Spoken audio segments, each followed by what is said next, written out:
बिस्मिल्लाहिर्रहमानिर्रहीम। उम्मीद करता हूँ कि आप सब लोग खैरियत से होंगे। आज 10th पाकिस्तान स्टडी के सेकंड लेक्चर के साथ मैं आपकी खिदमत में हाजिर हुआ हूँ। इस दौरान हमने फर्स्ट लेक्चर में भुट्टो की गवर्नमेंट की फॉर्मेशन और जो उसको इख्तियारात मिले सिविल मार्शल लॉ एडमिनिस्ट्रेटर के तौर पर ह्यूमंगस किस्म के पावर्स थे उसके पास, किस तरह से उसको उसने इस्तेमाल किया।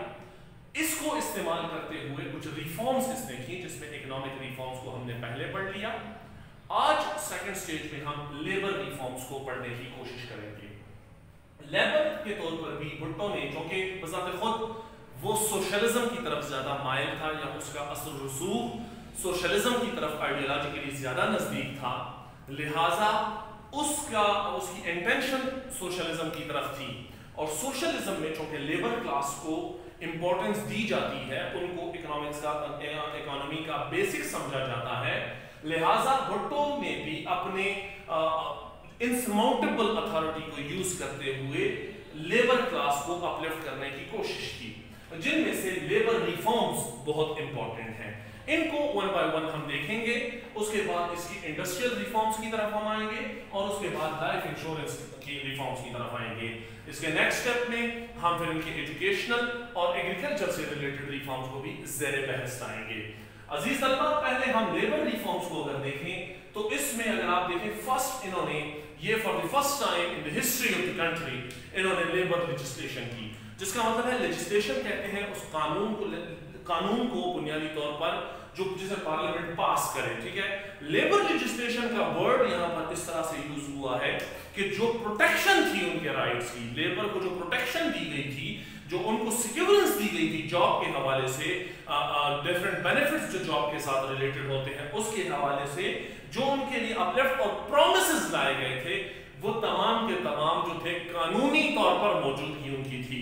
They were not being implemented by mere means of morality or anything else, but they were backed by having a strong legal ground। इस वजह से फर्स्ट टाइम लेबर लेजिस्लेशन कर दी गई, जिससे उनको कानूनी तौर पर मदद मिली और वो अपने केस को बेटरली फाइट कर सकते थे।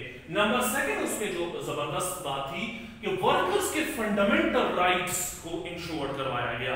मसलन पहले ये होता था कि वर्कर सिर्फ आके जितना वर्क कर जाता था उसके अगेंस्ट उसको पैसे मिलते थे, उसकी फैमिली के लिए, उसके बच्चों के लिए, हेल्थ, एजुकेशन, रिहाइश के हवाले से या इंजरी की सूरत में कोई फ्रेजाइल किस्म के बेनिफिट्स वो प्रॉमिस नहीं थे। लिहाजा वर्कर्स जो थे वो सिर्फ मशीन थे कि जब तक वो यूजेबल है अप टू द एक्सटेंट कि वो यूजेबल है तो वो अपना वर्क करेंगे।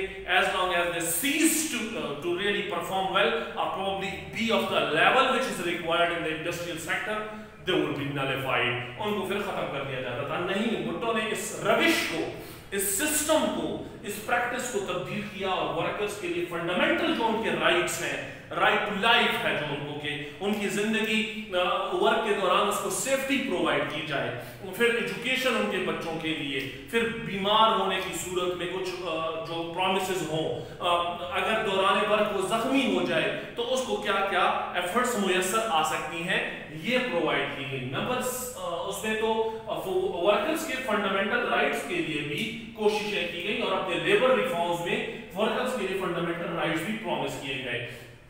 नंबर थर्ड जो इसमें इंपॉर्टेंट चीज है वो है एक्सप्लॉयटेशन बाय कैपिटलिस्ट। बुनियादी तौर पर सरमायादार, कैपिटलिस्ट का मतलब है सरमायादार, जो कि इंडस्ट्री का मालिक होता है, जिसने इंडस्ट्री में पैसे लगाए होते हैं और बुनियादी तौर पर फाइनेंशियल जो सपोर्ट होती है या फाइनेंशियल इन्वेस्टमेंट जो होती है वो उसकी होती है। ये जो अक्सर इस तरह होता था कि वर्कर के खिलाफ अगर कोई उसके साथ अनबन हो जाती थी या कोई डिफरेंसेस क्रिएट हो जाते थे वेजेस पर या आप किसी भी और हवाले से, लीव्स जो है या आप उसको कह सकते हैं कुछ और वर्किंग आवर्स जो है, तो capitalist on a single rise of an eyebrow उनको निकाल सकता था, ठीक है। ये प्रॉमिस, ये जो एक्सप्लॉयटेशन थी कि वो जो तलवार हमेशा लटकी रहती थी, हैंगिंग ऑफ स्वॉर्ड, कि किसी भी लम्हे पर कैपिटलिस्ट अपनी मर्जी के मुताबिक इनकी जॉब को खत्म कर सकता था। But that was been stopped, this exploitation is been halted, ठीक है। इसको स्टॉप किया गया भुट्टो की जानिब से, और उन्होंने कहा कि कैपिटलिस्ट को ये इख्तियार हासिल नहीं है, ठीक है, they have not been provided or extended with the opportunity कि वो अपनी मर्जी से सिर्फ कि उनकी मंशा के मुताबिक या उनकी एक्सप्लॉयटेशन के आगे अगर वो बोल पड़े तो उनको निकाल दिया जाए। लिहाजा इसके अगेंस्ट भी प्रोटेक्शन प्रोवाइड की गई, which is very good। Over time paid होगा। फोर्थ, ओवर टाइम जो 8 वर्किंग आवर्स है उससे ज्यादा अगर होंगे तो वो पेड होंगे, ठीक है। वर्किंग आवर्स अगर उससे ज्यादा होंगे तो वो पेड होंगे, वरना वो वर्किंग आवर्स नहीं कंसिडर किए जाएंगे। लिहाजा अगर कोई किसी चीज की ज्यादा मेहनत करता है, उससे ज्यादा वर्कआउट लिया जाता है, वो ज्यादा स्ट्रगल करता है, खुद को ज्यादा पेन में डालता है, उसके एवज against that struggle he must be provided with some financial benefits, ठीक है। तो इस वजह से ओवर टाइम को इंश्योर्ड करवाया गया, व्हिच इज वेरी इंपॉर्टेंट। फिर लेबर्स के राइट्स के लिए ट्रेड यूनियंस को भी इकट्ठा किया गया। They have been provided with the option of trade unions, ठीक है। ट्रेड यूनियंस के बहाली से ये हुआ कि मजदूर अपना केस, लेबर क्लास जो है, they were being able to fight for their rights or fight their case with more strong will and strong platform, ठीक है। ये बड़ा इंपॉर्टेंट है कि वो स्ट्रॉन्ग विल और प्लेटफॉर्म की मौजूदगी में अपना जो केस थे वो फाइट कर सकते थे। ये ट्रेड यूनियंस उनके जो डिफरेंट उसके यूनियंस थे जो उनके हुकूक के लिए जिनको मजदूर मुंतखब करते थे कि ये हमारे रिप्रेजेंटेटिव होंगे, they will gonna fight our case against those exploitation जो अक्सर कैपिटलिस्ट की तरफ से होती है। ओल्ड एज बेनिफिट्स या पेंशन्स, ठीक है, ये भी बड़ा इंपॉर्टेंट है। 60 इयर्स तक जब मजदूर वर्कआउट कर सकता था, वर्क कर सकता था, he was supreme of his physique, तो उसको तो जो सैलरी थी वो मिलती थी। But once he reached a stage where physically he was no more in his prime or in her prime, तो इस वजह से उसको फिर नाकारा पुर्जे की तरह जिसे कहते हैं यूज करके फेंक दिया जाता था।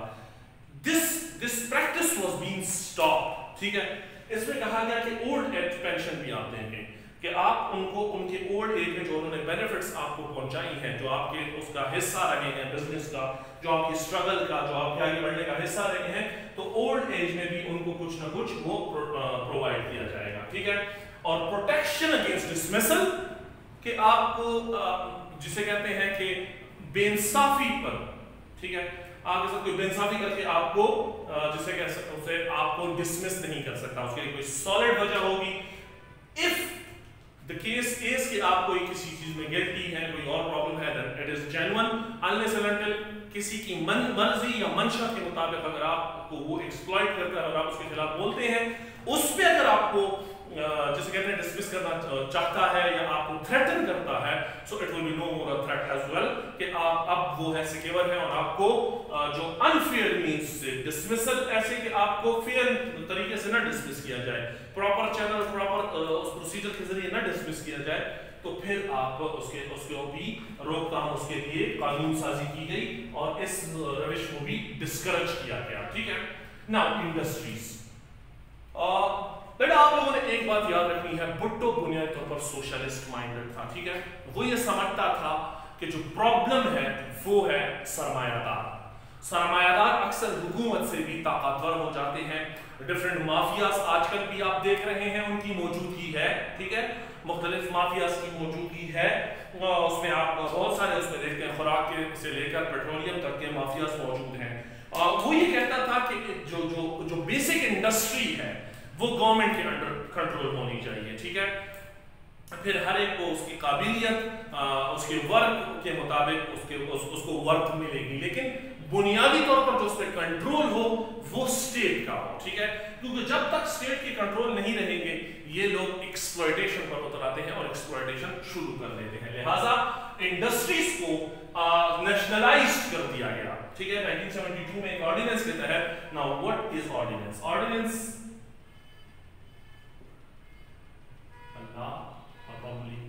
जो आप कह सकते हैं एक ऐसा हुक्म, एक ऐसा स्टेप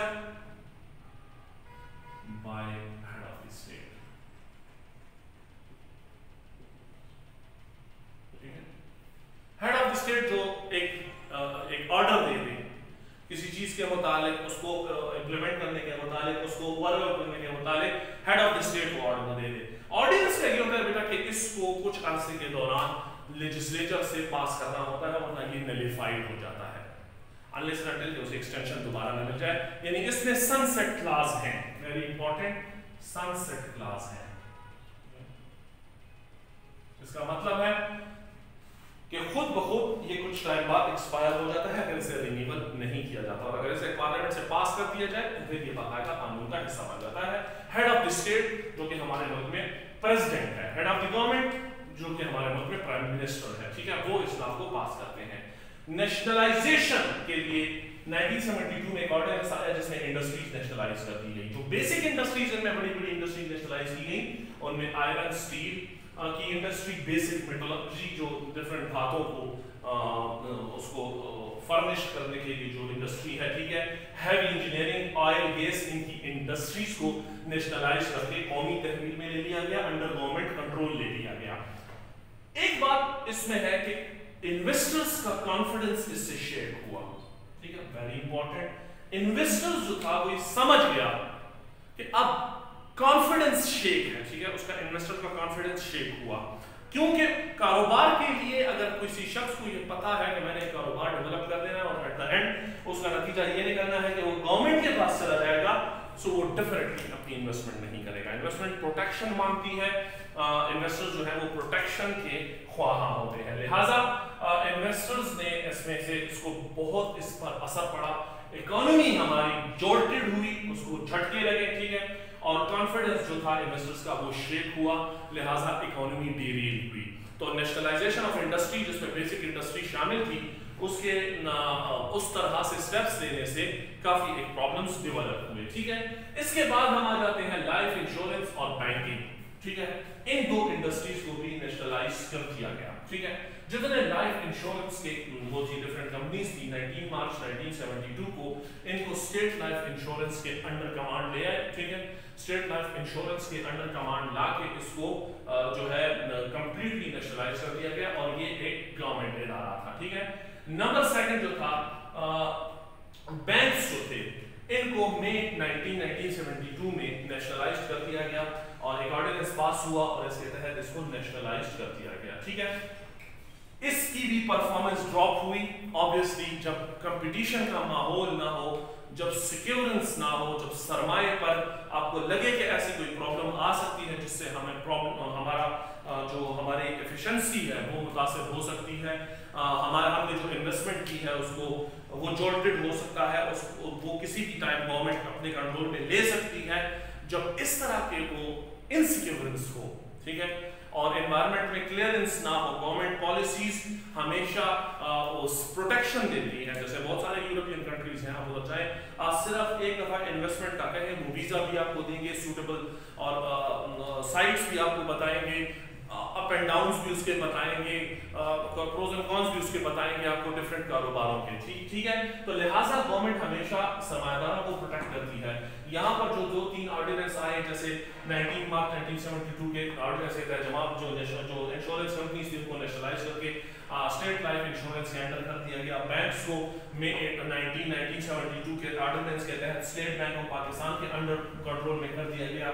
इस तरह से आगे हम एजुकेशन में भी देखेंगे, ठीक है, उसको भी आगे हम पढ़ेंगे। तो ये चीजें जो है इसने प्रॉब्लम्स क्रिएट की, ये जो चीजें थी इसने मसाइल क्रिएट किए, इसने इन्वेस्टर्स को ये पैगाम दिया कि अगर आप इस मुल्क में सरमाया लगाएंगे, ठीक है, तो आपको इश्यूज होंगे। गो कि इसमें फॉरेनर्स जो थे उनको एग्जेम्प्टेड कर दिया गया, उनकी इन्वेस्टमेंट को उस तरह से कैप्चर नहीं किया गया, उनकी इन्वेस्टमेंट को नेशनलाइज नहीं किया गया, बट स्टिल इससे इकोनॉमी को बेतहाशा नुकसान पहुंचा, ठीक है, क्योंकि इकोनॉमी के डेवलप होने के लिए पीस और प्रोटेक्शन फर्स्ट चीज है, उसके बाद ही इकोनॉमी डेवलप होती है। इन केस अगर कोई भी इस तरह का वो प्रेजेंस हो तो उसमें इकोनॉमी के डेवलप होने के चांसेस नील होते हैं, ठीक है, मेरी बात आप समझ गए। तो लिहाजा आप कह सकते हैं कि इस तरह के रिफॉर्म्स जो आए उससे हमें काफी हद तक नुकसान भी हुआ। नेक्स्ट लेक्चर में इंशाल्लाह हम इसको पढ़ेंगे, ठीक है, उसके 2 और पार्ट्स जो हैं उनको भी पढ़ने की कोशिश करेंगे, उसको भी जो है हम अंडरमाइन कर लेंगे। इंशाल्लाह। तो लिहाजा आप स्टे ट्यून्ड रहें, कोई भी क्वेश्चन हो आप कमेंट्स में पूछ सकते हैं, इसके हवाले से कोई भी आपकी ऑब्जर्वेशन हो वो हमसे ज़रूर शेयर कीजिएगा। Thank you so much.